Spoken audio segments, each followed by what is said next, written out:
உன் பர்த்டே எப்போ? நீ ஏதாவது ஃபோட்டோஸ் எடுத்தியா? அது ஏன் என் கூட ஷேர் பண்ணல?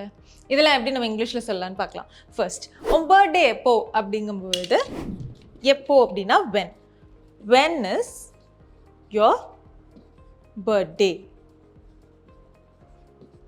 அடுத்து, நீ ஏதாவது ஃபோட்டோஸ் எடுத்தியா? அப்போ did you take ஏதாவது எனி ஃபோட்டோஸுங்கிறத நம்ம பிக்சர்ஸ்னு சொல்லலாம். So did you take any pictures? அடுத்து, நீ ஏன் அதை என்கிட்ட ஷேர் பண்ணல? நீ ஏன் பண்ணின அப்படின்னு கேட்டால் வை டிட் யூ அப்படின்னு நம்ம சொல்லுவோம். ஏன் பண்ணலை அப்படிங்கும்போது why don't you. Why don't you share அந்த ஃபோட்டோஸை சொல்கிறோம் இல்லையா? So why don't you share them.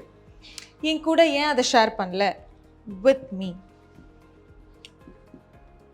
So நீங்களும் இனிமேல் இந்த மாதிரி சென்டென்சஸ் யூஸ் பண்ணி பாருங்கள். Thank you. English Cafe. We present you the perfect English.